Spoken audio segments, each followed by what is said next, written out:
this is a nothing. Yes, did they play perfect? No, they still win. Yes. What are you doing if the Celtics win the championship? If the Celtics win championship, I might break my sobriety. I might act up. We did it! You got him. Other way. Celtics versus Heat. Celtics in what? 4. Celtics versus Knicks. Celtics in 4. You got Celtics in 4? Hell yeah. Use a vocab word from a couple years ago. It's mind-boggling. That's it, DRG. Let's go. What do you think tonight? You think I'm worried about the Warriors? I ain't worried about the Let's go, baby. 18, baby. Load up the boat. Why would you say that? Because I'm not. No, recently he's putting up games like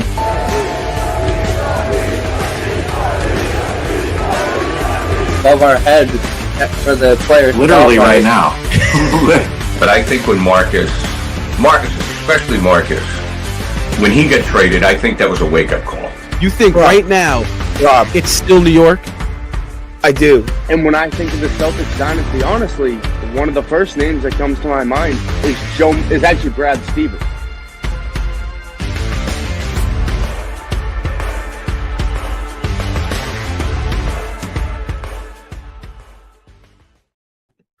Ooh, what is going on, everybody? Welcome back into another Celtics Talk Weekly post-game show. I'm your host, Rob Etienne. Join with me are two familiar faces. You guys know them, Seamus Zarlingo and Griffin Aldrich. Guys, the Celtics, they did what needed to be done tonight on the road in Utah. 121-99 was your final score. Obviously, no Jaylen Brown tonight, as it was reported, he has a right knee bone bruise, something in that category. He will miss the next 2 games. He'll be reevaluated when Boston returns back home in 2 games from now. So we'll get into that, guys. However, the Celtics, they did pick up a win tonight against the 15th seeded Utah Jazz. They're now 16-55 seeded Utah Jazz, who honestly I kind of want to tap into tonight because they didn't look terrible. And they have some talent there. However, for the Celtics side of things, guys, Boston advancing to 51-19 here, 5.5 games back from Cleveland, who is currently trailing by just under 20 points to the Phoenix Suns, which would be their 4th straight loss, which would put Boston 5 games back on Cleveland, which I definitely know we're going to have some thoughts on before we get into all that, guys. You know the drill. Don't give me hope, Boston Celtics. Don't give me hope because 5 back, that looking a little ominous with over 10 games to go. But Cleveland, I think this might be a one-off. 4 straight losses. Now the Celtics haven't stooped that low all year, but 4 straight losses. It's possible they only lose 1, 2, 3 games the rest of the season. I mean, I really look at our loss total, 19, and I look at the Cavs. I believe it's going to be 14 after tonight, and even the Thunder too across the conferences. To the West, looking at the Thunder, all of those. I don't know if the Thunder and the Cavs get to the amount of losses the Celtics have right now. That's the only thing where I see where the Celtics. I've given up on the 1 seed after we lost to the Cavs the second time. That was the official white flag on the 1 seed. After that, it was all 2 seed from there. But the Cleveland Cavaliers, 4 straight losses. Celtics, that's something they cannot say this season whatsoever, especially after tonight, which tonight marks, I believe, the 4th straight win for the Boston Celtics since that Oklahoma City Thunder game.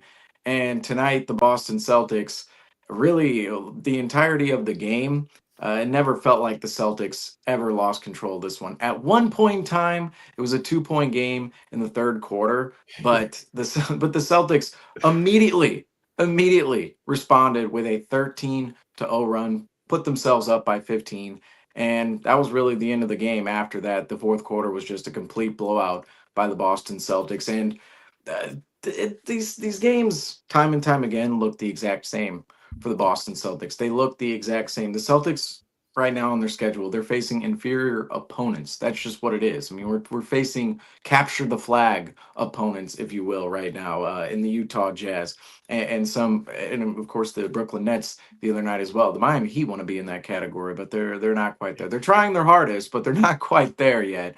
But the Celtics, it's the same story time in and time out. It's the Celtics. They have better execution than the other team. They have more talent than the other team, yet the other team with the players who are out there are actually trying harder than the Boston Celtics. The way the Celtics get into their sets and the way the Celtics actually play looks a little lethargic out there. But when they actually do get into their execution, they're way more elite than their opponents right now late in the season.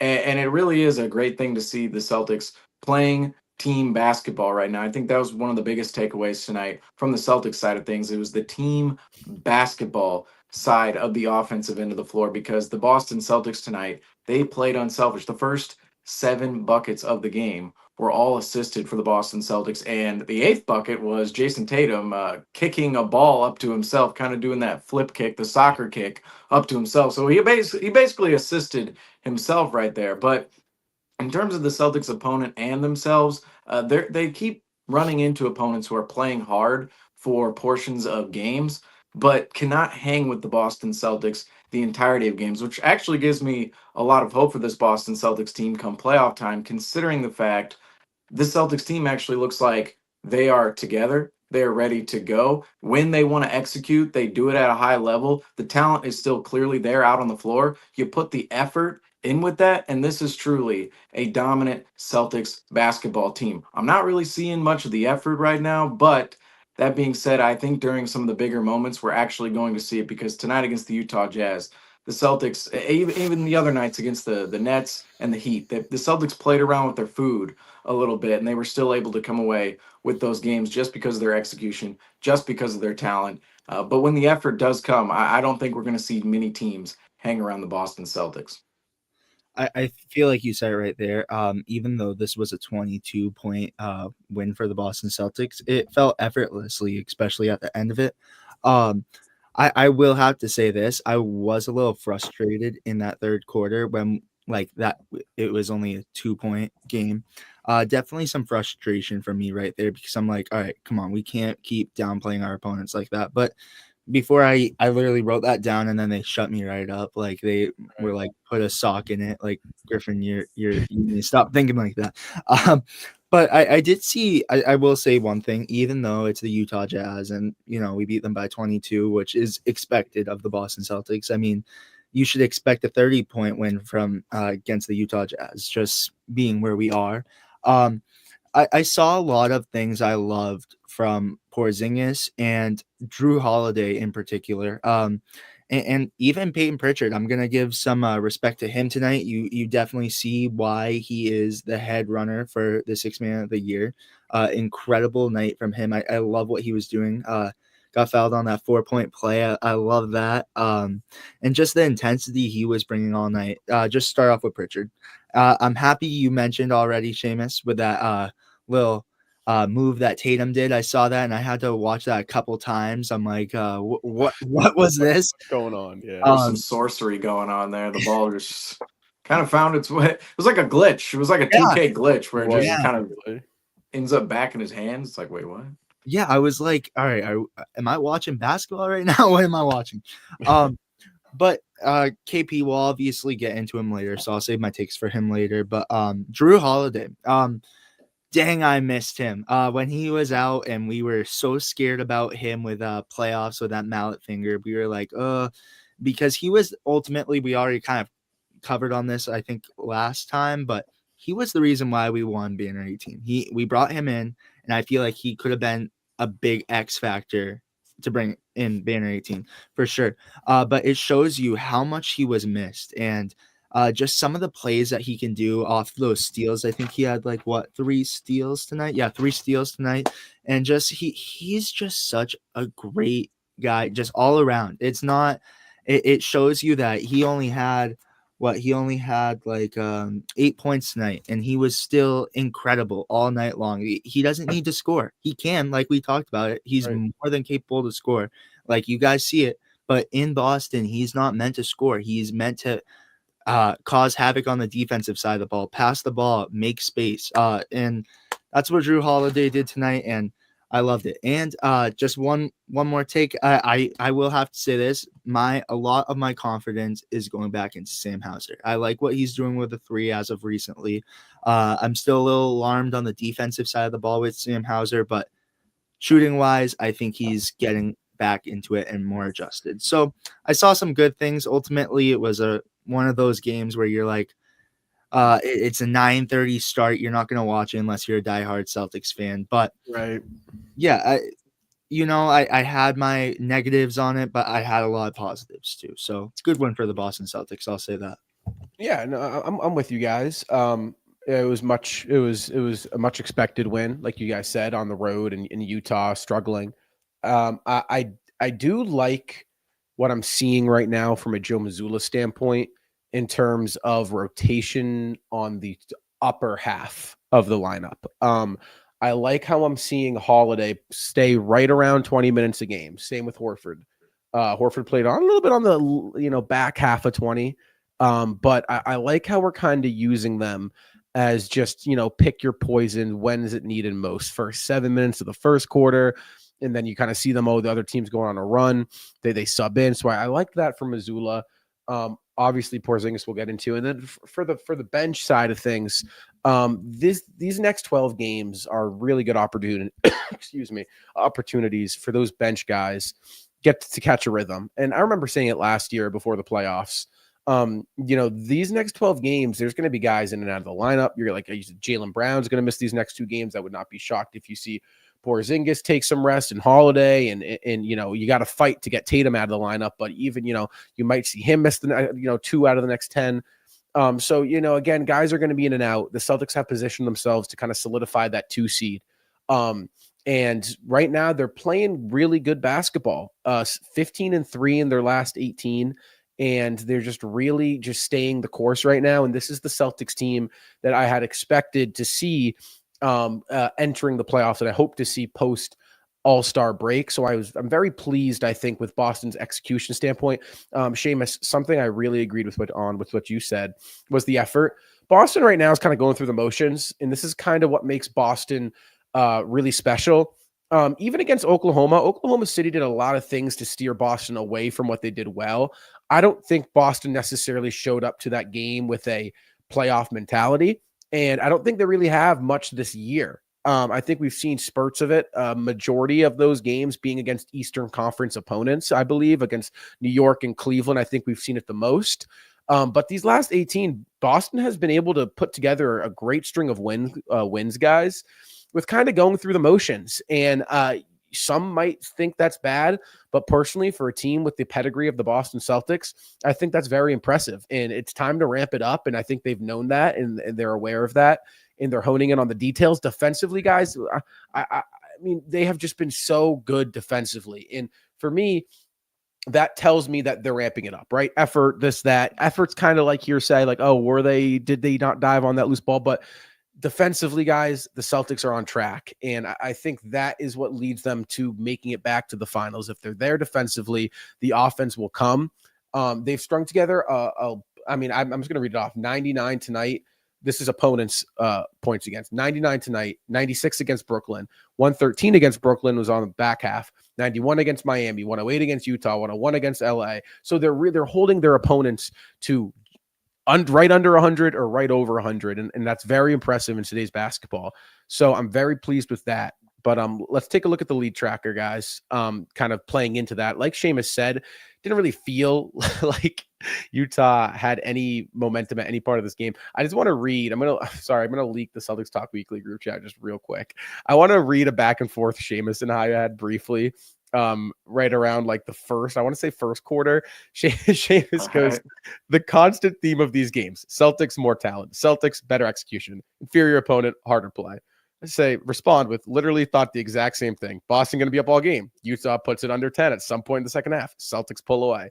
If you can see here in the lead tracker, probably the most perfect example of that you've ever seen, for real. I mean, like it's actually like to the T.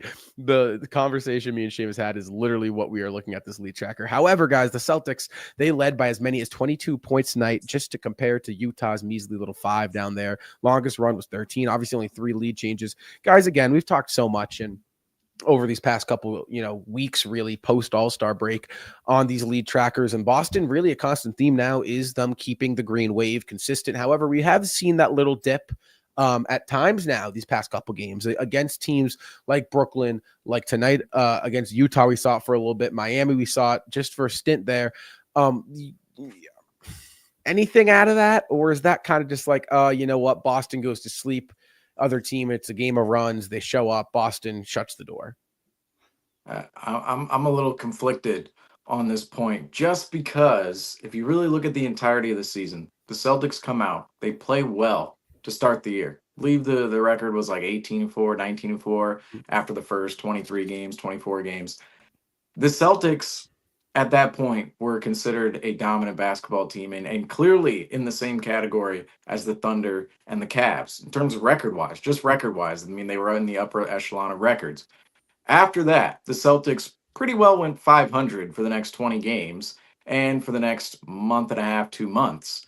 And we saw the Celtics pull themselves out of that. We're seeing them in the midst of doing that right now. Still, I mean, really after All-Star break, they turned it up. But before All-Star break, 7-1 record going into All-Star break, the last 8 games. And then after All-Star break, you follow it up with 3 straight wins. You lose 2, but then after that, I believe they rolled off about 6 in a row right there. But the Celtics' schedule up to this point in the season, the Celtics have played well. They played 500. They played well again. And now we are seeing the same sort of, the team is going through the motions a little bit, the same way we saw it during the 500 stretch. However, this feels a little bit different right now. Feels like the team has turned a different corner from those days. It doesn't feel like the team is playing down to their opponent too terribly to the point where they are actually losing games right now. I mean, there are moments where the Celtics, their effort doesn't look all the way there. I thought we saw it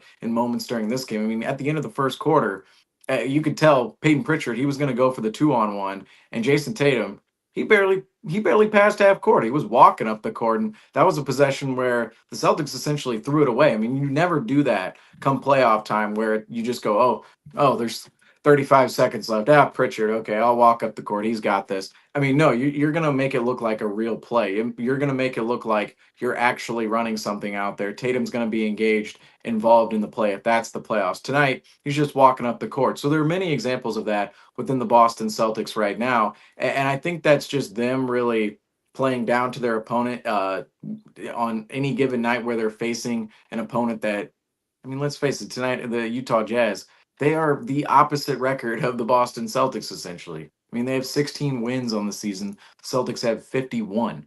That is the discrepancy at this point in the year, especially with who's playing on both teams. I mean, look at the Utah Jazz record. The roster tonight. That roster was depleted of their typical starters, their normal starters, and it was mostly young guys and guys really trying to mine an opportunity in the NBA. So at this point in the year, I think the Celtics, they're actually seeing worse teams than they saw in January. But even more so, I think the Celtics realize that a lot of these teams just are not on their talent level, do not have the same level of execution as them whatsoever, and that they can go into these games and kind of pick and choose their spots. I mean, I believe it was after the Miami Heat game where we talked about the Celtics played timely basketball in that game. It felt like throughout the night, the Celtics, when they needed to go and win the game, they went out and won the game. And then everything in between, the Boston Celtics, it's not as if they're playing dominant basketball, but they were always keeping it within the margins of themselves, either coming back or really keeping the lead and then eventually pulling ahead. So right now I'm sitting there going, okay, is there enough data over the last 20 games, right? Because the Celtics, they basically have 3 losses in their last 20 games. Is the data enough to suggest that the Boston Celtics have truly turned the corner and that we're going to see what we saw out of the Boston Celtics in the last 20 games come out during the playoffs? Because these next, 12 games that are left in the season now, this is game number 70. These next 12 games, I don't expect the Celtics to be putting their full effort ahead. I don't expect the Celtics to go out there and really tell us something that impresses us beyond, well, they could go 12-0 and that'd be great going into the playoffs.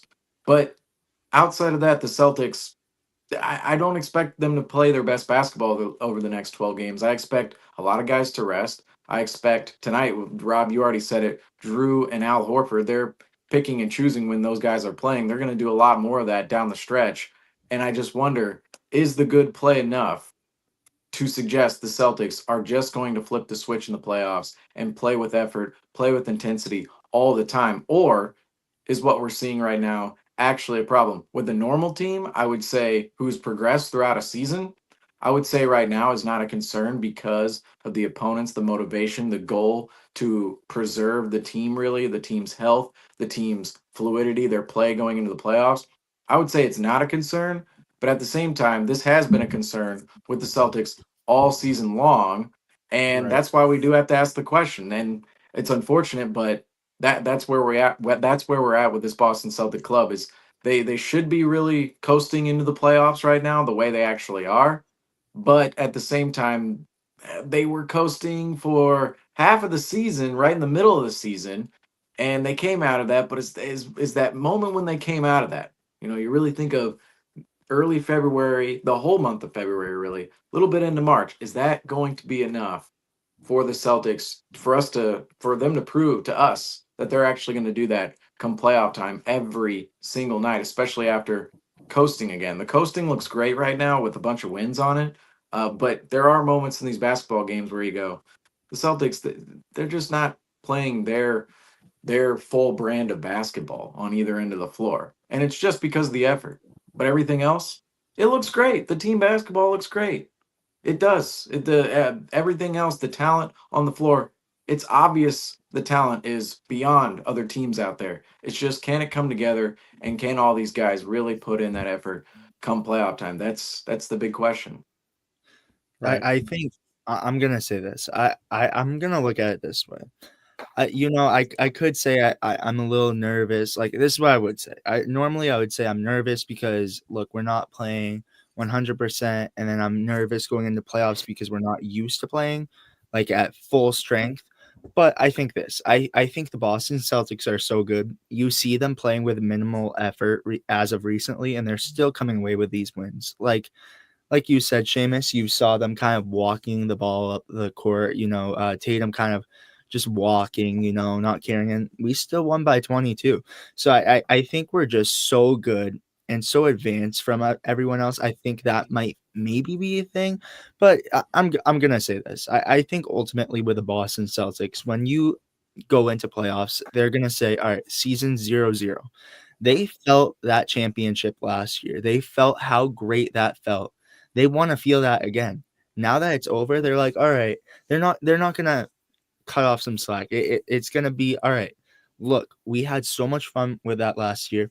Every player I've interviewed, whether it be Drew Peterson or O'Shea Brissett, they loved the parade. The parade was awesome, and those are like the people I that did don't. too. Yeah, I loved it too.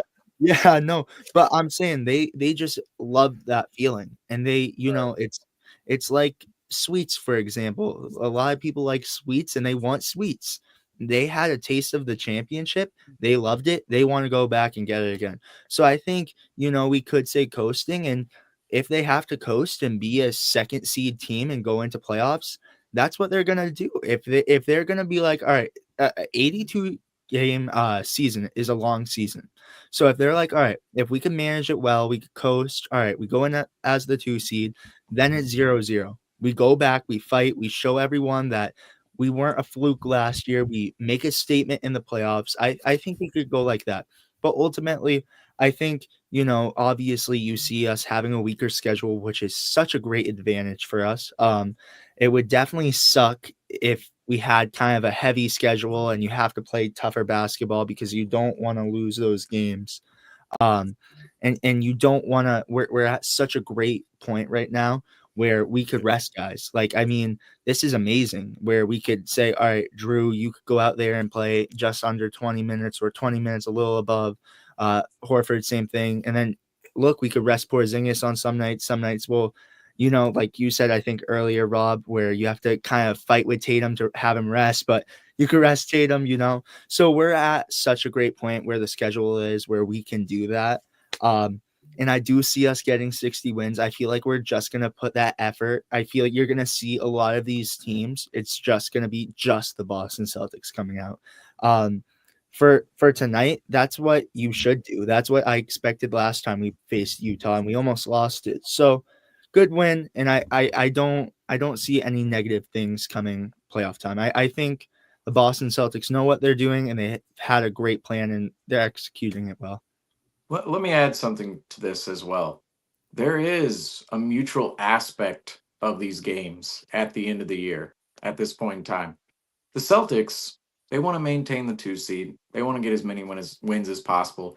And maybe you could make a backdoor run at the 1 seed at the end of the year if the Cleveland Cavaliers really go off a cliff in that way. The Celtics, they want to win. They're going into the playoffs. They want to win. They want to maintain their spot. Meanwhile, the Utah Jazz, they want to maintain their spot for Cooper Flag. They want to maintain their spot in the NBA draft lottery. And these games at the end of the year, it's just kind of clear of who should win, who should lose these games. Obviously, you have to go out there, execute, play with effort, and actually go out there and play the whole game, the full 48 minutes of the game, the way the Celtics did tonight. But at the end of it, a 22-point win for the Boston Celtics is no coincidence when you're facing a team with 16 wins on the season. Right now, you see the records going by the bottom of the screen. 51-19 for the Boston Celtics, 16-55 for the Utah Jazz. I mean, there is a mutual aspect of these games at the end of the year for the Celtics as well. So I'm going to go ahead and say these games, when I see the dip, it's almost as if we can't take anything out of these type of games. It really isn't. I think in January we weighted those games properly because on a nightly basis we were facing more quality opponents than who we were facing right now, and we were still ramping up in the season. There was still a lot of season left. Now there's almost 10 games left in the year, and there's just this mutual aspect of these games where the Utah Jazz want to lose, the Boston Celtics, they want to take home another win. And at this point, it's like, okay, is the dip? Those are just kind of the lulls the Celtics are going through when they're going through the motions. I don't know if that's just an inherent point of their squad the way it was in January, or if that's really now just the inherence of the type of game they're playing against some of these opponents. That's right. Kind of what I see within this team. I think in terms of that regard, a lot of these games the Celtics do blow back in January because the constant theme of the team making a run, or this is the NBA, right? Teams make runs these days. If you're up by 15, they're probably at some point going to get themselves back into the game under single digits. It's not like it was back in the 2000s. Points are scored fast. So I do think these wins aren't wins back in January. I'm also with you. Last year at this time, I said it's now officially wait and see with the Celtics. And essentially that none of these games really matter. You can't get anything from these games. I said that you can go back probably right around game 70, game 65 in that area. I said that. I'll say that again with you, Seamus. These games, you're not going to get any intel on whether or not the Boston Celtics are going to win the NBA Finals in these next 12 games, right? This right now is all about securing the 2 seed. Like you said, maybe making a backdoor push for the 1 seed, right? Going in healthy. That's what these next 12 games are going to look like for the Boston Celtics. In terms of what could happen in the playoffs, right? Wait and see. There is a very good chance that the Boston Celtics wake up come April and are the exact same beast going up against the exact same Eastern Conference outside of Detroit that they saw last year in the NBA playoffs, and they cakewalk to the NBA Finals to meet up against a banged up Western Conference team that isn't just as talented. Sounds similar to what we saw last year. However, there is a world where the Boston Celtics have developed some bad habits over the course of these 82 games from that 25-game stint in December, January, and February, the first half of February, where they were kind of playing with their food, going back and forth, 500 basketball. So I think that's where I'm at. I'm with you, Seamus, right? And even you, Griffin, it's like, we just kind of got to wait and see. Because, again, we said that last year. Last year, what was the narrative? The narrative was, okay, are the Celtics going to shoot themselves in the foot? I can confidently say that the Celtics probably won't do that this year. Evidence has shown us that they have kind of, knock on wood, have grown past that, right? At least we think. This year, it's really whether or not has Cleveland entered the category of, no, they can actually go toe-to-toe with Boston. And I think that's the aspect you could look at it. However, last year, again, it was the same thing. And right now with the Celtics, that's where we're at. It's wait and see. Again, you want my prediction? I really do believe the Boston Celtics cakewalk to the NBA Finals. I really don't believe there's a team in the East who is as ready and has as much firepower as Boston. The other day, I was walking home from who did we play at home? Was that Brooklyn? The Brooklyn game, just last game. Walking down the sidewalk, the game had just ended, and sitting there, and I'm thinking, wow, like Boston, this Celtics team has been in big moments, and they've won huge moments. I mean, game 1 against Brooklyn at home where Tatum puts in the game winner. Game 4 against Milwaukee on the road, Al Horford dunks on Giannis. Game 6 against Milwaukee. Game 7 against Milwaukee. You lose game 6 on your home floor against Miami, and you go on the road and you win and you advance the NBA Finals. And then, game 6 against Philly, the last 4 minutes. Game 7. So you look at the track record of the Boston Celtics, and there really is, at this point in the NBA, guys, you want to talk about what's going to happen. There's no team with more experience. This Celtics team is the most battle-tested, experienced team in the NBA. And with that experience, you layer that with the team that's probably in the most win-now mode with the most prime talent. And I look at those two aspects between the experience and the win-now talent, and it's hard for me to kind of predict and say, oh, yeah, this Thunder team who has shown us nothing can beat these guys, or this Cleveland team who's having, is having an above expectation year is going to beat these guys. So it's like, while these next 12 games are wait and see, right? I think there's evidence from past years and kind of from what we've seen from the Celtics side of things and from the other team side of things that kind of suggest that, I don't know. Is there a team really good enough to take down the Celtics? Because I don't think there is. Can I say something real quick? Go ahead, Griffin.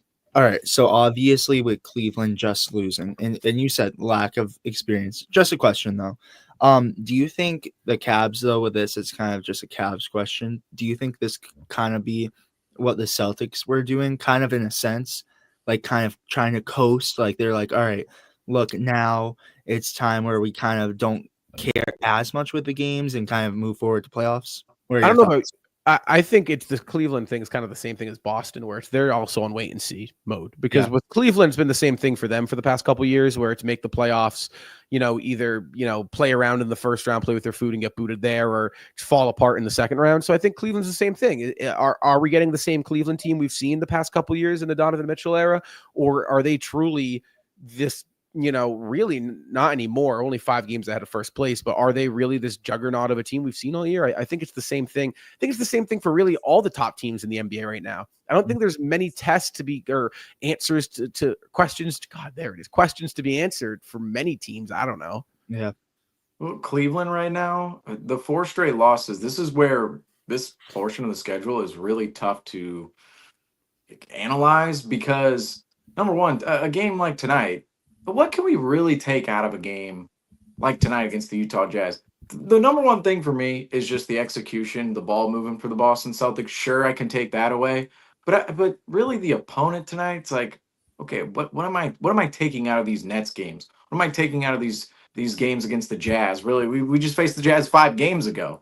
And these are really the games where I go, what is there to be taken out of? We try to find it every single game, whether it's within the team's play, how Joe Mazzulla is structuring rotations, and how certain guys are actually fitting into the rotation out there on the floor, whether it's Jordan Wall, Shireman, Torrey Craig. We've been talking about them a lot lately.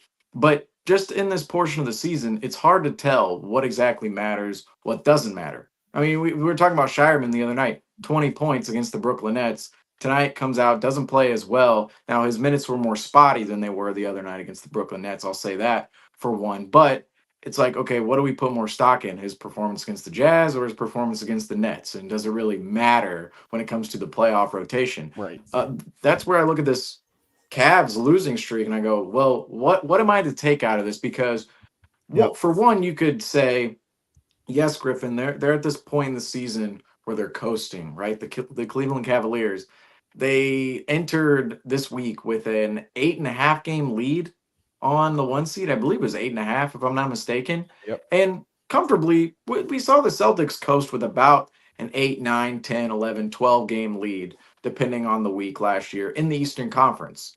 And we know how that feels on the top of the East. It felt like nobody was ever near us at any point last year. The Celtics ran away with the Eastern Conference. This season, the Cleveland Cavaliers, they were in that position over the Boston Celtics really just this past week. And so I do see a world where they go, okay, well, maybe we rest some guys. Maybe we'll, dwindle the minutes a little bit away from some of our rotation guys, and maybe on any given occasion, we'll go and experiment out here. And that's where I look at it and go, okay, well, Cleveland could have, at this point in time, they could have taken their foot off the gas a little bit. They could have taken their hand off the throttle just a tad at this point in the year and gone, okay, let's experiment with this. Let's play this player here. Let's rest Mitchell here, Garland here. Let's not play Mobley or Jared Allen as many minutes here. That's possible. Or I look at it on the other side of things, and I've been thinking this all season. I think Franco. See, this is where if Franco is in here right now, this would be a great conversation to have with him, because he's been saying this all season about the Cleveland Cavaliers. They're going to run out of gas. Is the 4-game losing streak the Cleveland Cavaliers potentially running out of gas at the end of the year? And Rob, I love your point about the Boston Celtics in big moments in big games. This Celtics team doesn't get enough credit for their big moments, their experience, particularly in the playoffs. I mean, these aren't just regular season games we're talking about. We used to go crazy over regular season games a long time ago, but now the resume that particularly Brown and Tatum, the top two pillars, have put up with the Celtics organization, this is all-time great stuff. I mean, these are all-time great moments. And this Celtics team is more experienced than all these teams out there. And when I look at experience, it goes beyond the basketball court, it goes off court when it comes to conditioning and ramping up and when to kind of, we're talking about coasting. That coasting is just a part of basketball. I'm not going to say, we were sitting here in January, and Randy and Justin were on here.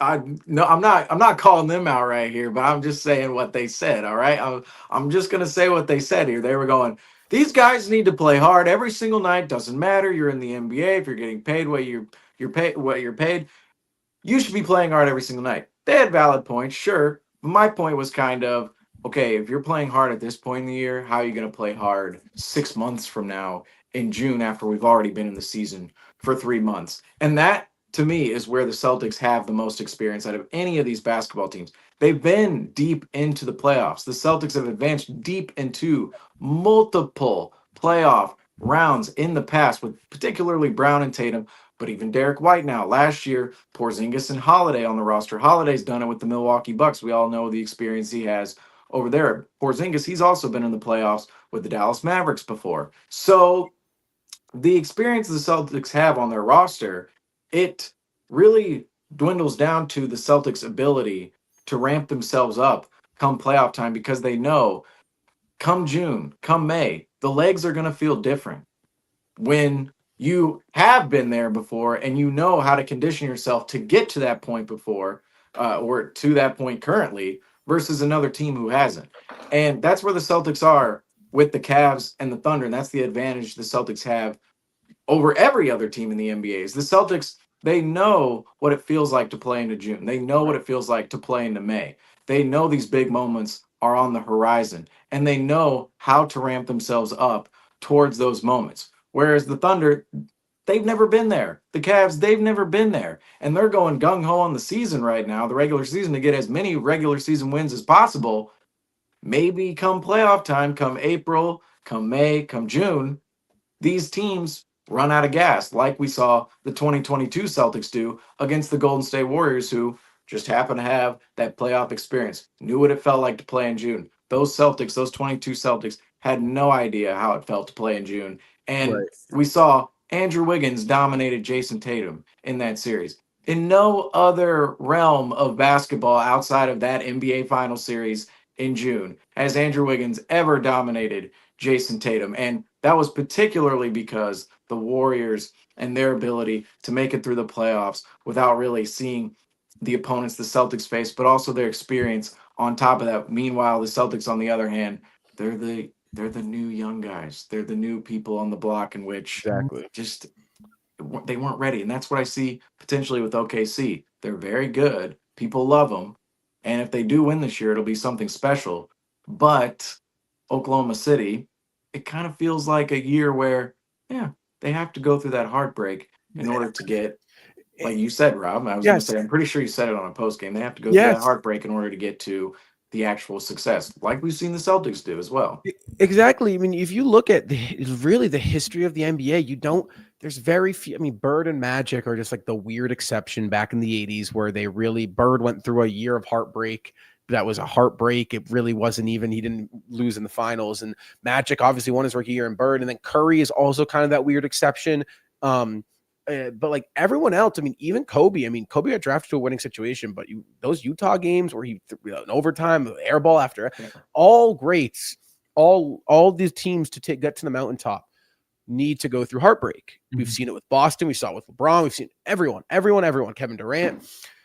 First of all, I don't think this Cleveland team even falls close to those categories. If you want to look at Oklahoma City, I also don't think they fall into those categories.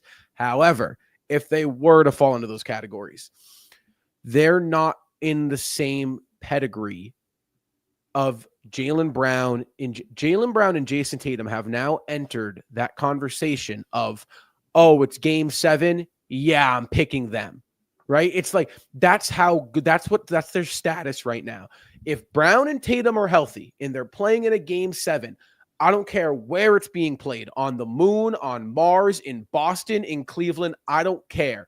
I'm picking Brown and Tatum. That's where they're at. It got like that with LeBron at some point. It got like that with Steph at some point. I think Brown and Tatum are there. And I think they need to show it this year, though. And I think they will. But it's at that point where it's like, oh, game 7, yeah, Boston. Yeah, Brown and Tatum. Oh, even if, like, that's where I think they are, Griffin. That's just how I see it. I think they have gone through, so they have seen almost every scenario, been up 3-2 and lost, been down 3-2 and won, been down 3-2. Like, they've just seen it all. They have seen it all. No, I agree with that. And I want to say this regarding my own question with the Cavs. I think the one thing that I love from a Boston Celtics standpoint is, you guys look at it. We have not lost 3 games in a row for I don't even know how long at this point. We were talking about that a while ago because we were at 2 losses and we were like 177 days, I believe. Holy cow. So see, the Caps just lost 4 in a row. And that's the main thing that stands out to me. I know we could say, okay, yeah, but look this. But I'm saying the Boston Celtics, 2 games, like, that's promising. That's so promising, because even if you went down 0-2 on a series, that's nothing. The Celtics could come back from that. But anyways, I think I love what you guys said that Franco was talking about. The Cavs might have ran out of steam. I mean, you look at that, but I'm not going to concern that until we face them or anything. But I love your guys' points too. I feel with the Boston Celtics that they are at a point in their career that they just won the championship. And you guys said it. They went through heartbreaks. It was heartbreaking for fans. It was heartbreaking for the Boston Celtics, but they have experience. They're young, they're talented, and they have veteran leadership on this team. And they know what they did last year. They've had seasons where it was 7-game series, every series pretty much. And they had series where we were just dominating like last year and just swooping through the playoffs. So now that I think it was Seamus or one of you guys said it, but like, we have been through every single scenario. And you look at that and we're ready, we're prepared. And Joe Mazzulla, he just won a championship with the Boston Celtics as the Boston Celtics head coach. So he knows his options. That's why we've been talking about with Sam Hauser maybe finding a real You're right. But that's why we were talking about Yeah. But pretty much though, that's why we were talking about, like, even with Sam Hauser struggling, Joe Mazzulla is going to lean to him because he has trust in him. He has trust in his players. But ultimately, I see very, as a diehard Celtics fan and just viewing it, the Boston Celtics, they're going to look ready when it comes that time for playoffs. That's just my personal opinion. I agree. I think it really does all come down to health with these guys. If they're healthy, and again, they did it last year and they were not healthy. Who are they missing, you might ask? They were missing the player spotlight of the night, guys. That was a good transition. Come on, that was good. The SeatGeek player spotlight on the night, guys. None other than the unicorn, the OG unicorn, Kristaps Porzingis, guys. Before I dive into Kristaps, I do just want to give a quick shout out to the sponsor of the post-game show this season, SeatGeek, guys. The playoffs are right around the corner, and you are not going to want to miss what is a potential title defense run for the Boston Celtics, guys. Use code Celtics Weekly at checkout on SeatGeek for $20 off your first purchase, guys. Again, the SeatGeek has the best prices on the market, and a huge shout out to SeatGeek for sponsoring the post-game show, guys. Let's talk about KP tonight. You ask me, and I think this is one of his best all-around performances he's had in green since joining the Boston Celtics last summer, guys. Tonight against a Utah Jazz team that was struggling to defend him. 27 points, 10 rebounds, 6 assists, added on a steal there. Very efficient shooting, 9 of 15 from the floor, 3 of 5 coming from deep, guys. So many times we talk about Kristaps, and obviously he missed that stint with that illness, kind of a weird illness that they really weren't able to identify. I believe he missed 6 or 7 games, was out for about 2 weeks. He comes back in the lineup, guys. The past 3 games, he's looked pretty solid, in my opinion. Now we're getting 2 of the 3 past player. Has he won 3 out of the 3 last player spotlights? Can we get actually, I think he has. He's won 3. Yeah. Yes, we no, because last game he had 20. So he was, I think, 25 and 13 maybe last game. Still and he had 3 blocks and And then against Miami was Drew. Yes. But no, we played Brooklyn twice. Yeah, Right, Brooklyn was. Yeah, wow, look at that, KP 25. So point proven, he's returned to the lineup, and he has been very, very effective, guys. Now, we've talked about implications. Now, there's 2 sides to this I want to address with Kristaps, right? Because there is a side, we've said there's nothing, these next games don't really mean much. However, for KP, guys, this is a guy that has struggled to string together along a consecutive stint of basketball, of healthy basketball. Are these games more important, do you think, for Kristaps to be playing and ramping up for the playoffs, or for him just to be preserving his body and getting ready to get thrown in to the playoff mix? Do you think he's ready for April? I think there has to be a healthy balance in there. Griffin, we talked about this the other night. When we move farther and farther away from Kristaps Porzingis's illness situation, right? That put him out literally 2 weeks of basketball, 8 straight games, 9 out of 10 games. Kristaps Porzingis missed due to an illness, right? An illness. During the time period, we're thinking, okay, illness, it's possible. Comes back after he reconditions himself back into play, ramps himself back up. And yeah, that was a legitimate illness, and he got better. Now he's back. But as we get farther away, right? Porzingis, 3 straight player spotlights. The playoffs are still 12 games away. Are we sure that illness stretch, the stretch of 8 games Kristaps Porzingis missed, are we sure that wasn't just some rest? I at the time was thinking there's no way the Celtics would want him to rest this much consecutively, considering how much he did have to recondition back into play. But at the same time, looking at the schedule, there's 12 games left. Kristaps Porzingis has already played 3 games, so he came back with 15 games left. And maybe that's enough time for players to come back, ramp themselves back up into play, and play well into the playoffs. Another player I look across the league and go, okay, well, maybe he's doing the same thing right now. Notice how LeBron James, he played the Boston game, came up to TD Garden, came up to Massachusetts, played the big Lakers-Celtics game. Ever since that game, hasn't played. LeBron James just out of the lineup. Maybe this is a time period where about 15, 20 games until the playoffs, that's a shutdown period for some stars or injury-prone veterans potentially for them to rest. And teams know this. I mean, they have analytical departments that really mine every statistic in the world you could find on a player, whether it's on court or even off court, with every single measurement they can take. And they could definitely tell over time, whoever has the numbers, maybe this portion of the season is actually not that important. About 15, 20, 25 games into the playoffs, if a guy can miss some games within there, and then we can ramp him back up come playoff time, get him to play well, that's what we want to do. What we're going to see with Kristaps Porzingis is I think he's going to be out there as much as he can possibly be, but the Celtics are going to rest him over these next 12 games. It's just inevitable. I mean, he's not going to play back to back. So one guaranteed game he's not going to play is either the Kings or the Suns game on the horizon in this West Coast road trip. Him and Al Horford, one of those two guys will miss one of those games.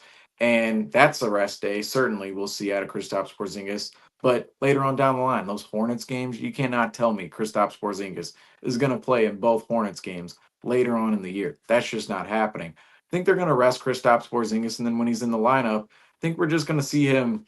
I don't want to go. I don't want to say balls to the wall, but I don't really see another way Kristaps Porzingis plays. I mean, that's kind of how he goes out there and plays every single night. I mean, he's jacking up threes, he's going by the rim, throwing up everything he can find. And Kristaps Porzingis, he is always playing with a jovial effort out there. But I think Kristaps Porzingis right now, they're going to try to balance himself between playing well out on the floor and resting him as much as humanly possible, sitting him down on the bench without having to recondition him back into play. I think it's obviously very important for Kristaps Porzingis to have his health right now, but I also think it's important to be playing well going into the playoffs and have that good rhythm under your feet, because if you're having to ramp up during the playoffs, that is not the time to ramp up, because that's the most dangerous time to ramp up for any player, especially if you're coming back from injury or anything out there, because you're going into the most intense style of play out there in the game of basketball at any level. I mean, the NBA playoffs are the most intense basketball you'll find anywhere on earth.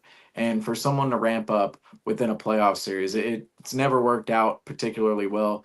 Players have needed multiple series to really come back to where they're at. So I think Kristaps Porzingis, it's definitely important for him to play well going into the playoffs. But through that, the Celtics, they have to minimize him as much as humanly possible without really putting I don't want to say they don't want to put him down at a 15-minute rate, or they don't want to rest him half of these games moving forward, because I think that would set a bad precedent within Kristaps Porzingis. But if you played him normally, took him out the back-to-backs, took him out the more unimportant games, I think the Celtics, that's the roadmap with Kristaps Porzingis moving forward. But tonight, phenomenal performance. Again, 3 out of 3 player spotlights. He came back into the lineup, Kristaps did. Hasn't missed a step yet at all. Really has not missed a step. And that's been the most impressive part. And that would add to the conspiracy of maybe those 8 games in a row. Maybe they're just rest. I mean, you're playing this well coming off an illness. I mean, it's a little suspect. You said it right there. That was my main conspiracy. I hope you were on that. You were on that. I was saying, like, come on. Like an illness this long, and then like I don't know, you guys, if you want to watch that, go back to that, because I was on every single like little thought. I had it for sure with that. But no, we were worried though. We were definitely worried. I mean, Seamus got me all worked up about it at the end of that for sure. So there were some worries. Last Jazz game we came in here, we were like, oh, the tweet. Yeah, the tweet. Yeah, you got me all worried about it. So just for us to be all worried about it and like and unsure, like, oh no, like this could potentially be bad. Like, what's going on? We don't know. We'll say it from this aspect. It could have been rest. I feel like it was rest, but a viral illness that hasn't been hasn't been. We're worried about it. But for him to come back, win 3 in a row player spotlights, and look at the dominant performance he had tonight. I mean, just incredible for Porzingis. And it shows you, like, we need him in a 7-game series this year. Like, I know you guys were saying, like, yeah, this year, like, we have experience and stuff, but I'm going to say this. Whoever you face against the West, West in the finals, you're going to need Porzingis. You're going to need Porzingis if you go against the Cavs to match up with Evan Mobley. You're going to need Porzingis. So having him this year is a very important piece that you need.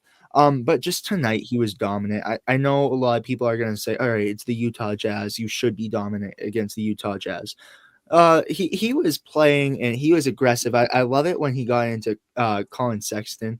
I love just that he had, and it shows you he's one of the nicest guys off the court, but on the court he's a different animal. It's just something flicks on his switch, and you guys know, like I know when you go to a Celtics game, you see him cheersing to the crowd, all happy.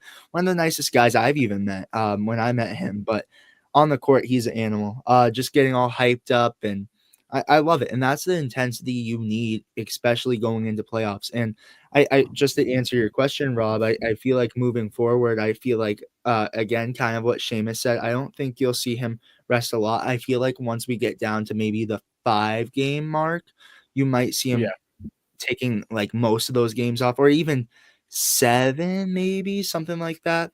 But like I don't know. I feel like with Porzingis, you're gonna see a lot more rest, because we're in a situation where we could give these guys rest, and I think that kind of brings me to my point of kind of getting the young guys some experience. I mean, we haven't seen much of it. They've been playing a lot of their starters still, so I'm wondering where we'll get to that point where Porzingis is going to get a lot of rest, and you're going to see guys like Name out there. A name I did want to mention though, do you know what makes me so mad? Tillman out again. Like, come on, man. Like I think that ship has sailed. I think that ship is long gone. no, but that No. frustrates me, because like Tillman, like all right, Utah Jazz. I know last time we almost lost to them, which wow, we almost lost to them. But still, this is a game. Look, we beat them by 22. You had Kada, Walsh, Shireman, JD, Peterson all out there with the last couple minutes. Tillman would have been out there. Come on, Tillman. What are you doing? The opportunities that you get. I mentioned this too. I think Seamus and I were talking about it. But I said it a few post-game shows a while ago. But the games that he is supposed to play, he's out. Like, do you not want to play? Like, do you not want to get experience? Are you scared from airballing those threes at the beginning of the season? What's going on with Tillman? I don't know.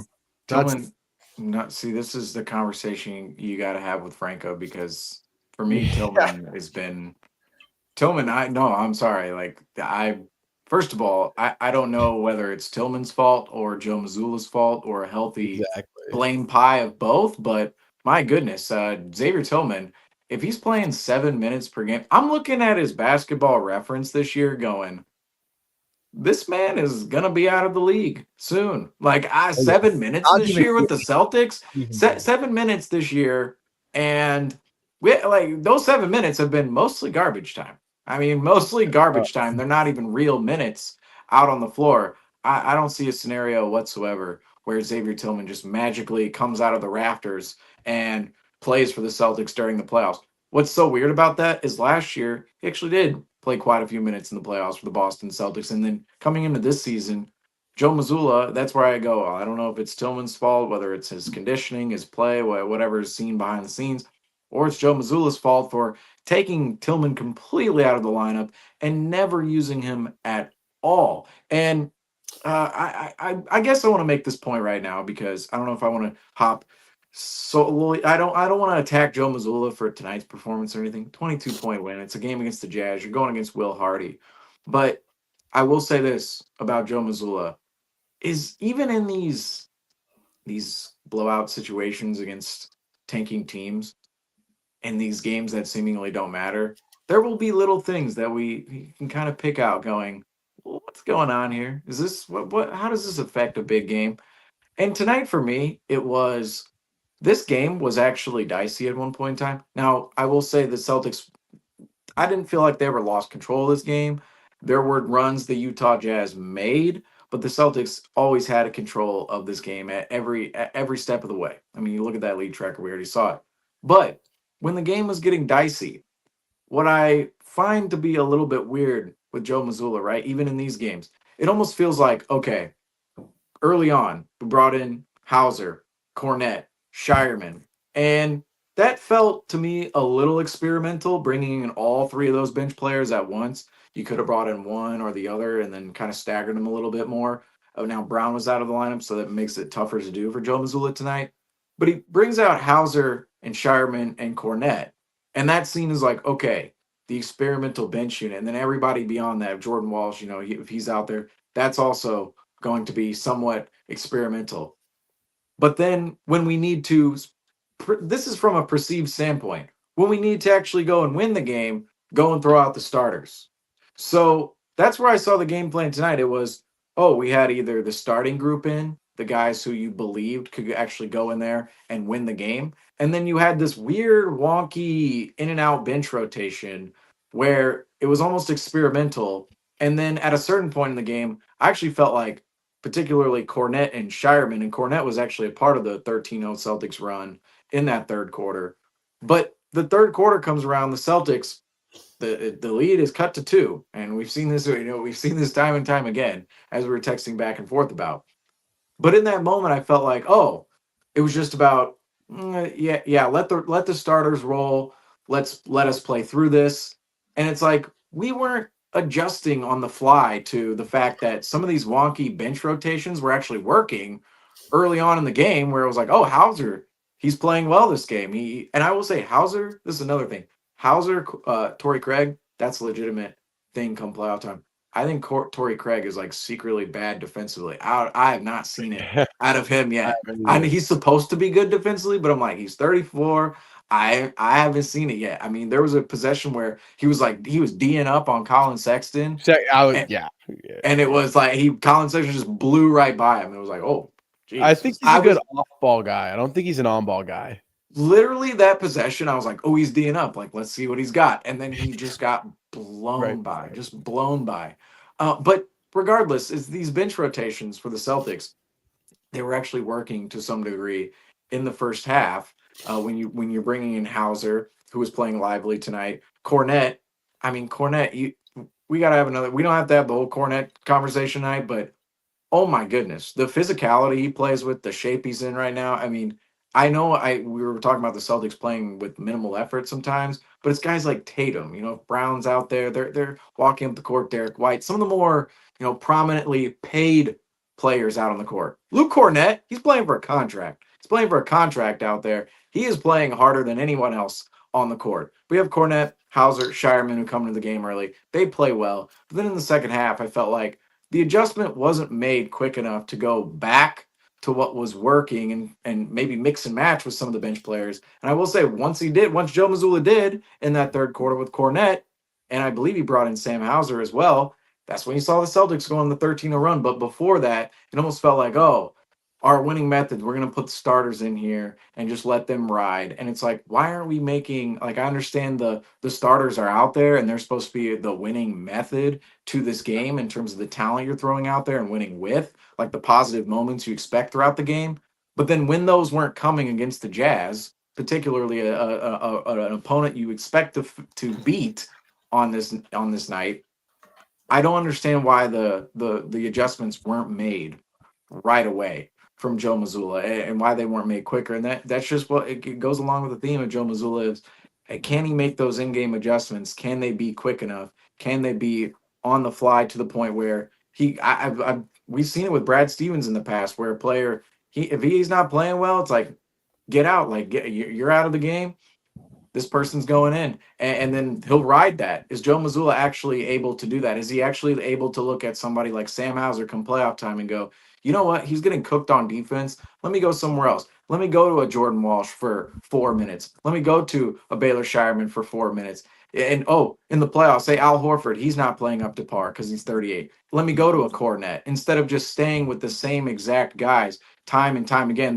The solidified top 7 or top 8 of this team. If any of those guys are not playing up to par, does Joe Mazzulla have what it takes to go and play Cornette major minutes, go and play Shireman major minutes, Walsh major minutes as well? And when I say major minutes, that's just talking general playoff minutes for a guy who you'd expect to play a little bit more, but maybe he's compromised, maybe he's not playing well. Can Joe Mazzulla actually make up those moments? I thought tonight, even during this game, we saw a little bit of it happening where Joe Mazzulla wasn't exactly able to make adjustments on the fly because he was kind of stuck with that. Oh, here are the main guys. Here are the starters tonight.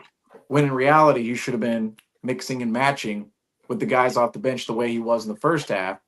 And that is still a question for me with Joe Mazzulla just as a coach moving forward. But we know the talent, the execution, the analytical side of the Celtics team. That's what really carries them through. The X's and O's side, it's not as if the Celtics are this masterfully ran team like they were under Brad Stevens years ago. But that's just something I recognize there tonight.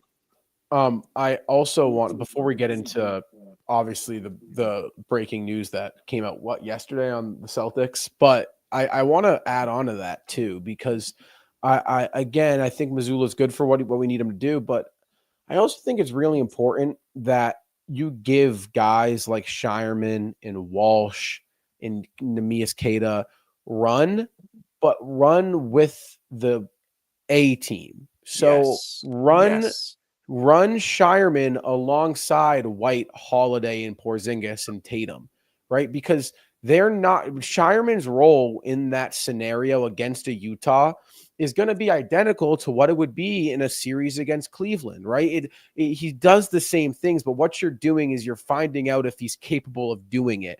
And not only that, you're building confidence in a relationship and chemistry along that lineup. There's no reason you're not gaining anything when you run Shireman alongside Pritchard and Cornette and Hauser in Tillman, right? Or Walsh. It's like, they're getting reps. They're seeing live NBA basketball. That's great if you're getting traded over to Houston. It'd be great for Houston, or it'd be great for Utah to trade over to Utah because they're seeing reps. No, you got to see reps in what it would look like in Boston. And in Boston, Shireman's going to be playing alongside one of those top 5 guys pretty much at all times. And if I'm Joe, these next 12 games, get them reps with the A team. Get them as many minutes as you can. Plug and play them. Literally leave an open slot where you're rotating them. And I do think that's necessary. I really do. Can I add on to that? Yes. Yeah, I could tell. Yeah. Did you guys notice at kind of the last few minutes when JD Davison and the rest of, we call them the main Celtics guys, went in, kind of like just came up for Maine?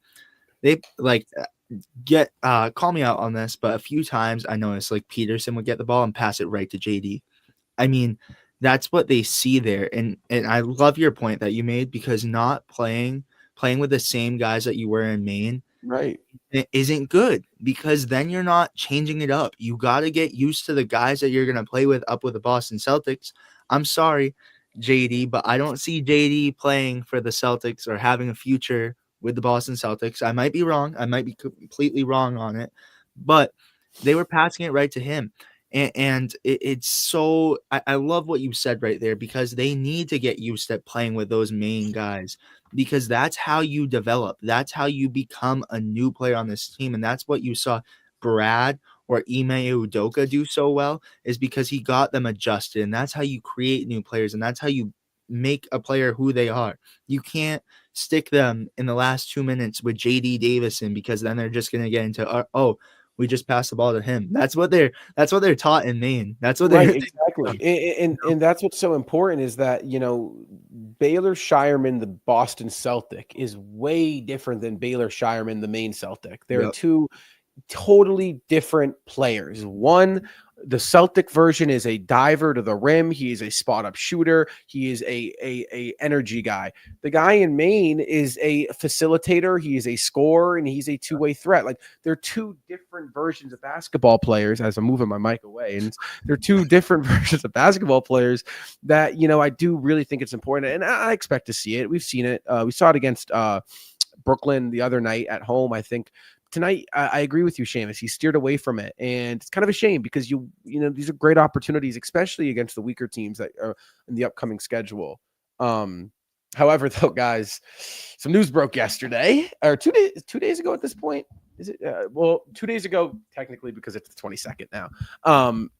So if you don't know and you're watching this program, I would be surprised. But however, Symphony Technology Group co-founder William Chisholm, who I now am hearing that he likes to actually be called Billy Chisholm, has purchased the Boston Celtics for a record-breaking $6.1 billion. That is a record for the most expensive purchase of a professional sports team in North American sports history, guys. However, there is a little asterisk within this. Wick Grossbeck, who is the former, actually he only owns 2% of it. However, his father and his family owns 51% of it. The former majority owner, guys, will still be the CEO and governor of the Boston Celtics for the next 3 years. So, guys, we've seen William kind of, and Seamus, you make a face there, and I don't know if you got the chance. I don't know if you guys are Bill Simmons fans, but Bill Simmons and Chris Maddox just put together a great episode on this. Because I was surprised too, like why spend $6.1 billion on the Boston Celtics and not even really to get the perks of what it is to be the owner for the first 3 years. Wick was not going to sell the team without those conditions. To me, even though those conditions are in place, it's like, yeah, where does the money flow from? I mean, that's really, you got to wait. When you're talking about business like this, it's just follow the money. Follow the money. Where is it coming from? If it's coming from Mr. Chisholm's pocket, I highly, highly doubt that in the next 3 years, a conflict won't arise somewhere within the Celtics organization. And we've been talking about it for, I shouldn't say this has been a major discussion this year, but we've talked time and time again about the Celtics payroll. It's going to be really expensive in the future. Is Drew Holiday's contract? What's going? We haven't thought about these things openly in terms of the pursuit of back-to-back titles this year. We've only been focused on this team on court, but the future questions beyond 2025, there are a lot of them for the Boston Celtics, particularly within team personnel and spending. And for me, I look at it and go, in the next 3 years, you don't think a conflict will arise where Bill Chisholm and Wick Grossbeck, they don't exactly align, and where is the money flowing? Oh yeah, it's flowing from Mr. Chisholm's pocket. He's going to be the one with the final say. And that's where this thing is heading. I mean, we never see it. We never see where this actually goes right. An owner comes in, a new owner that is, comes in, buys a team. He's the one investing in the team, putting his money into the team, along with a million other minority owners around himself. A new owner rarely lets decisions go into the hands of the old owner, who is now out the door, who really, if you really think about it, Wick Grossbeck, there was rumored that he could have a connection with the team still in a minority stake ownership somewhere down the line. But now it's like Wick Grossbeck doesn't have to foot the bill of the luxury tax. I mean, from the standpoint of Wick Grossbeck, the Celtics might as well be in an infinity bankroll. I mean, they might as well have an infinity bankroll, because right now it's like, oh, I'm not fitting the luxury tax bill. Spend all you want. Spend all you want, Brad Stevens. Like, oh, Al Horford, he wants 30 mil. Yeah, give it to him. Go ahead. We'll blow this thing up, because Wick Grossbeck, how is he making the decisions as an owner for the operations, but he's not really writing any of the checks anymore? The guy writing the checks, which will be Bill Chisholm, he's going to be the one making all the decisions moving forward. The 3-year thing, I almost feel like that's like a soft landing, where now it's like, okay, Wick can still have his hands in this or that, but eventually the responsibility is going to go away from Wick Grossbeck, and Bill Chisholm will be the new owner, and Wick Grossbeck will, of course, be the former owner of the Boston Celtics. And that's just the history that we're eventually going to live with, and it's going to happen sometime in the next 3 years. There's no scenario where somebody who's writing the checks is going to let the former person who was writing the checks make the decisions for the next 3 years. That just simply isn't happening. But I don't know if we want to go more into this. I was going to say, how about from a person's like the hiring standpoint? What do you think? Well, look, first of all, so the ownership thing. So Wick Grossbeck. Okay, here's what I wanted to say though. Respect Wick 100%. Everything I just said. Always respect Wick. One of the best owners in sports, obviously. And it kind of gets me into this next point is Wick Grossbeck was what I just said, one of the best owners in sports for the past 20 years with the Boston Celtics. And he was stability for the Celtics organization. Think about everybody who's laced within the Celtics organization right now. Everybody from your typical, I was almost going to say, technically the people at TD Garden, they're employed by TD Garden. That's a whole different thing. That's the thing about this ownership deal. doesn't even get the TD Garden and all this. TD Garden is still their own separate entity. Just gets the Boston Celtics. Still go for $6.1 billion. I mean, imagine if the Knicks were to sell right now, what would they get with MSG? I mean, that would just be insane to think about. But this selling between Wick Grosbeck, the Grosbeck family, and Bill Chisholm, Wick Grosbeck, he was stability. He was stability within the Celtics organization. If you think about everybody within the Celtics organization, think about Brown, think about Tatum, think about Horford, think about all the players who have ever played with the Boston Celtics in the last 20 years. They've all been employees of Wick Grosbeck. Doc Rivers, employee of Wick Grosbeck. Brad Stevens, of course, still with the franchise as the president of basketball operations. Employee of Wick Grosbeck. Joe Mazzulla, employee of Wick Grosbeck. All these guys. Danny Ainge. Of course, we saw the Utah Jazz built by Danny Ainge tonight. Employee of Wick Grosbeck, formerly. Wick Grosbeck employed all of these guys, all of them, all of the legends we've seen over the past 20 years. And the thing about selling a team is you're literally changing bosses. The boss at the top is changing. I mean, that's when I believe the entire organization, the culture around the organization is eventually going to change, because the employees who are there now, they all owned a relationship to some degree. You know, obviously we're talking about the players, the coaches, the executives. They owned a relationship with Wick Grosbeck in some regard, to the point where Wick Grosbeck was stability for themselves because they knew about their relationship with their boss, and they understood the culture their boss brought to the table. They understood what was allowed and what wasn't allowed under Wick Grosbeck. Well, now all of that changes. I mean, that's what really, I don't want to say it scares me, but I look at it and go, okay, Brad Stevens, he's president of basketball operations. Wick has obviously allowed Danny Ainge and Brad Stevens over his time with the Boston Celtics, Wick Grosbeck's time with the Boston Celtics. He's allowed Brad and Danny to do their thing. He's had his hands in a lot of decisions, don't get me wrong, but Brad Stevens and Danny Ainge, they've been really the minds of basketball within the organization. Is Bill Chisholm now going to come in, and is he going to run things like Vivek, where he goes, you know what, I actually don't have faith in a guy like Danny Ainge. I actually don't have faith in a guy like Brad Stevens. We need to draft Nick Stauskas. That's what we need to do. Is Bill Chisholm going to come in and be that type of owner?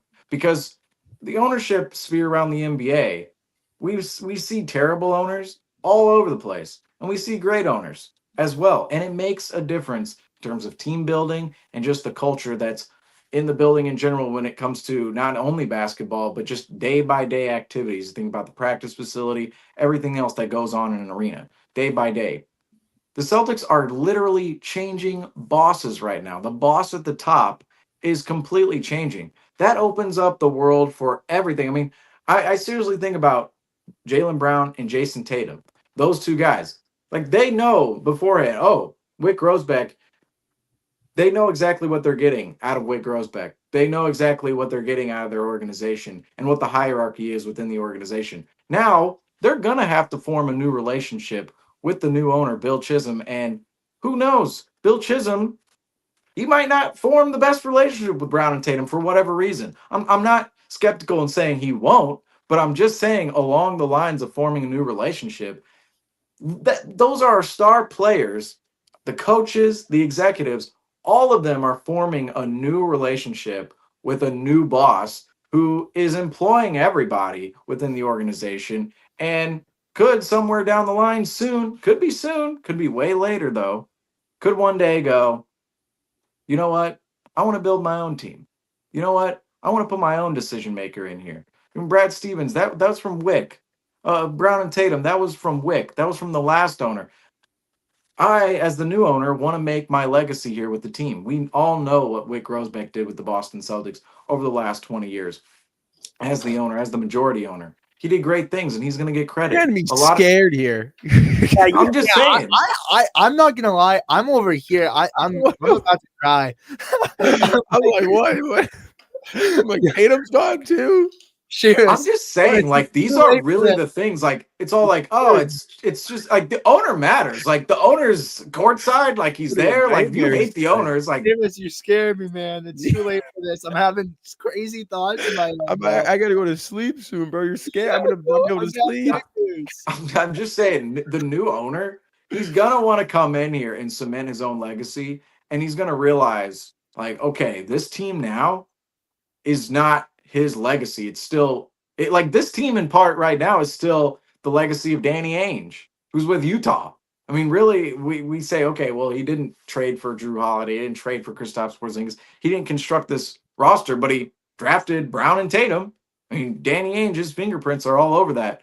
Brad Stevens, I mean, well, Brad Stevens, he's built this whole operation now, but the fingerprints of the old owner, the old GM, or whatever position we're talking about, they're always there. And there's always, I want to say, especially nowadays, the new owners, they like to go a little sicko mode out there with their teams. They like to overspend a little bit, which I will say, hey, go ahead, Bill Chisholm. Go overspend on the Boston Celtics.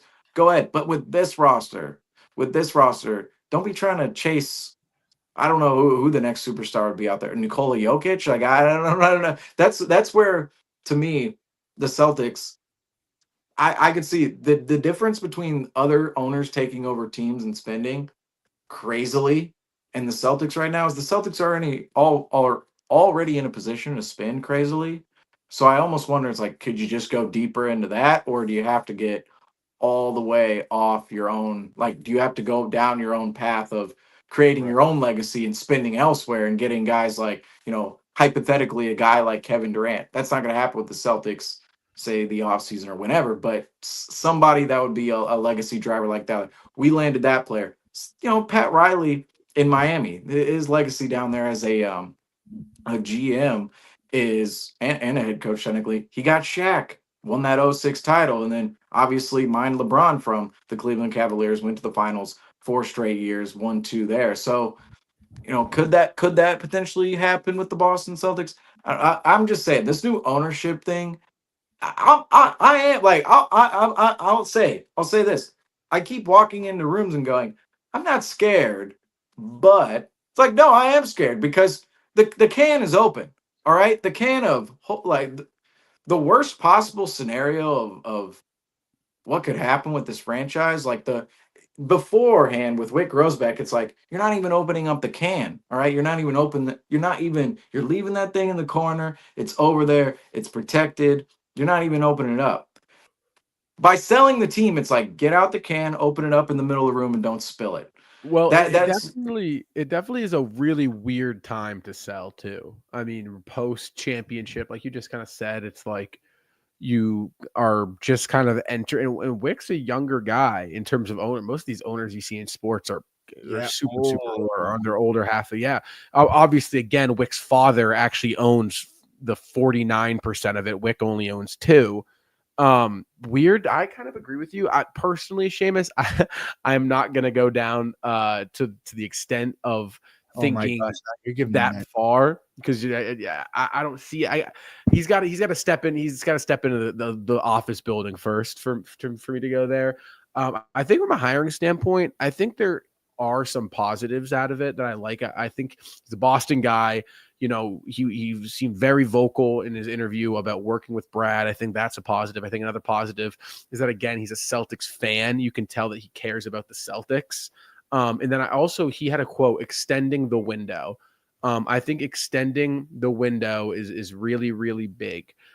Because I think what that alludes to is making roster moves around Jaylen Brown and Jason Tatum at the proper times. That's like extending the window. That's exactly what I think of it. So I'll be interested to see. I don't know about you, Griffin, but you scared me, Seamus. I'm scared now.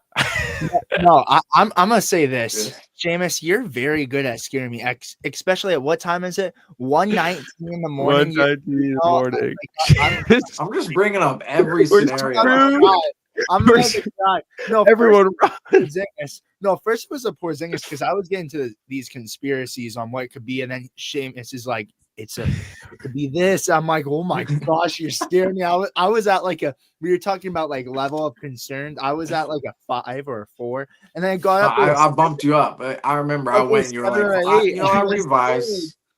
No, but I'm gonna give some positives really quick. I'm gonna end the night on some positives so we don't have nightmares here. All right. I'm not even thinking of any negatives. You guys heard about all the possibilities because that's scary. That's some scary stuff. But I'm gonna say this. You already cop. This is good. This works. Yeah, this is good. This is good. So you already said it. Boston guy, Celtics fan. He knows Celtics. He obviously coming from Massachusetts. He knows how the Celtics work. He coming from a Celtics fan. He knows what we want. Like, I feel like he doesn't know exactly what we want because now he's an owner, so it's different decisions and stuff. There's different moves you have to make for sure for your franchise.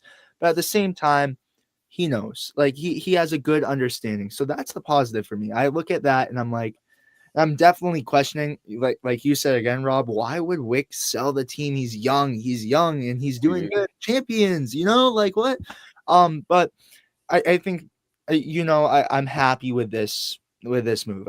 It made me. I was a little scared. I don't think I'm happy. I think I'm okay. I'm not happy, but I'm with any of the other people to see a Massachusetts native and a Celtics fan. I felt more comfortable. Do you guys agree with that? Okay, I agree with that. If it be anyone else, were you guys happy? I wouldn't say happy. In terms of who we got, I'm comfortable with who we got. Yes. I think, Seamus, what you're more alluding to is less so the person and more so the process of transition of power in terms of the ownership. So it could have been anybody, but.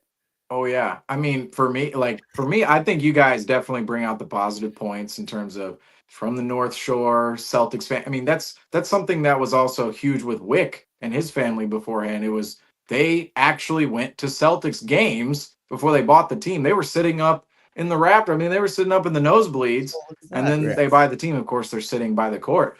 But that is definitely a big thing. You guys point out those positives.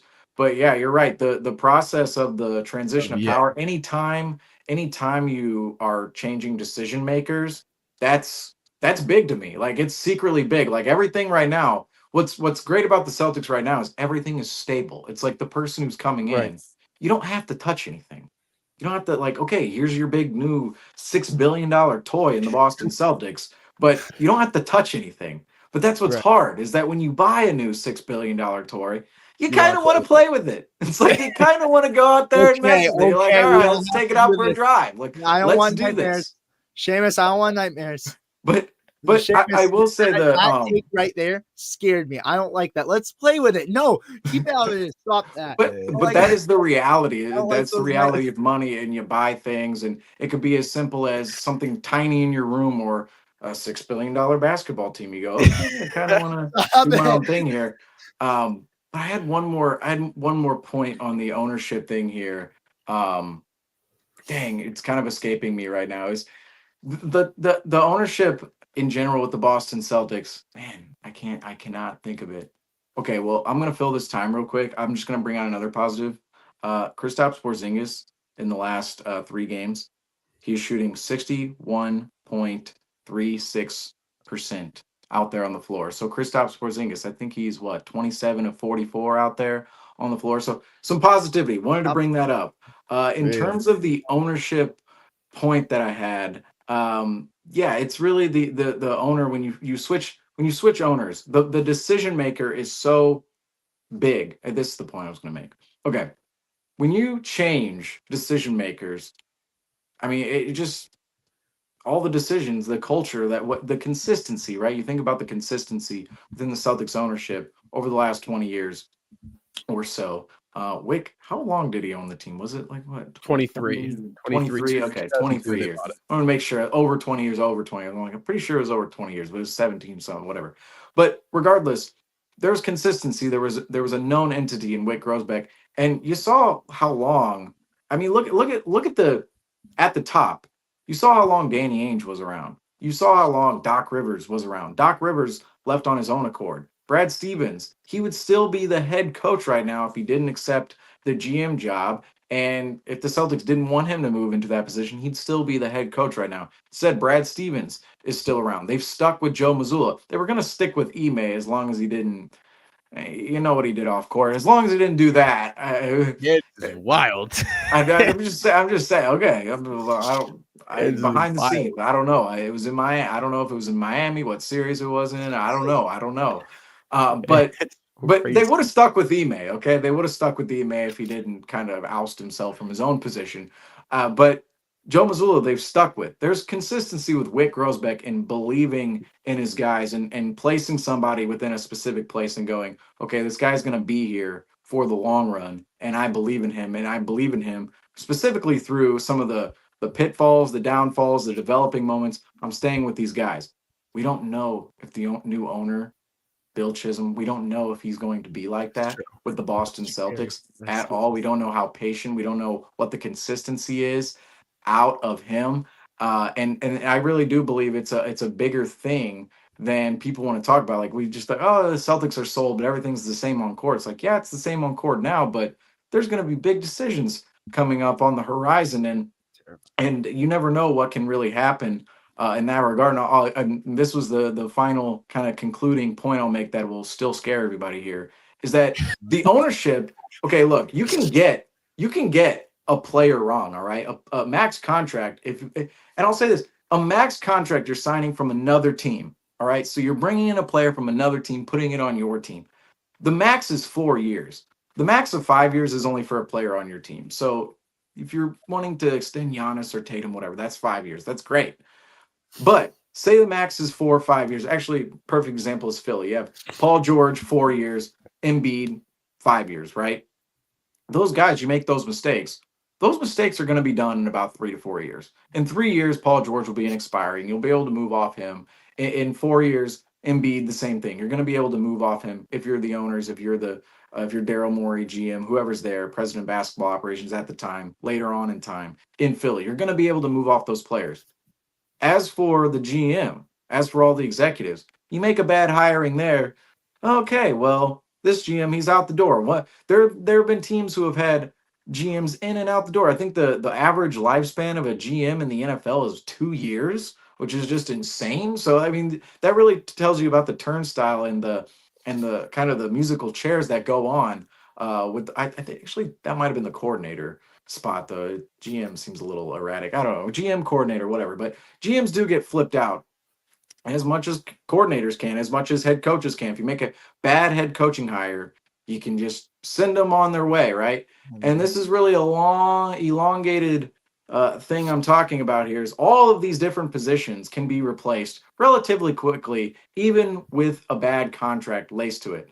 An owner cannot be replaced. A bad owner cannot be replaced. If a bad owner is a bad owner, guess what? Your team has a bad owner, and it's going to be that way for 20, 30, 40, 100 years like the Chicago Bears. Who even knows? I'm just saying. I'm not to scare everybody before bed here, but oh my goodness, the Chicago Bears, same owners for 100 years, they have bad ownership, folks. They have bad ownership. They have to go through it every single year.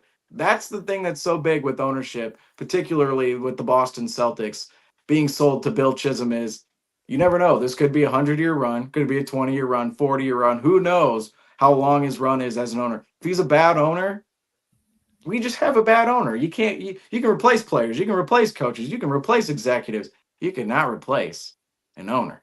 He's going to be a good one. That's it. He's going to be a good That's one. it. It's going to be a good 100 years.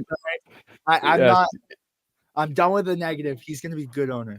He's going to be a good owner. I like that. I'm with that. It's going to be so funny when we get an interview with Bill Chisholm on here, by the way, when he comes on the program and we're like, you say we're like 2 years in, we have back-to-back titles and he's already taken over, but he's doing well. That'll be funny. Tatum's in Milwaukee. No, I will say the Mavericks just went through this. Just saying. But all right, guys. You see a situation as bad as the Mavericks, I will say, and go, that couldn't possibly happen. Like that, the bad luck could not possibly happen elsewhere, right? Hey, talk to that's the too Nets. funny. Talk to That's too talk funny. to the Suns right now. The Suns, I guess. Ugh. Well, guys, that is going to do it from here for us tonight, guys. The Boston Celtics, they picked up their 4th straight win in what was their first game of a 3-game West Coast road trip against the Utah Jazz. 121-99, again, was your final score. One more time, guys, Kristaps Porzingis, he was your SeatGeek player spotlight tonight. 27 points, 10 rebounds, and 6 assists for the big fella in green, guys. The Celtics, they're going to be back in action this Sunday at 6 p.m. Eastern time against the Portland Trail Blazers in their second game of a double header, guys, against the Sacramento Kings. So they're going to be seeing Monday, guys, after the final buzzer sounds on Sunday night against Portland. Come right back here to the Celtics Talk Weekly YouTube channel, and we will have you covered for Celtics Talk Weekly post-game live. Guys, again, thank you so much for joining. I'm Rob, Seamus, Griffin, from all of us, guys. Cue the music. It's a win.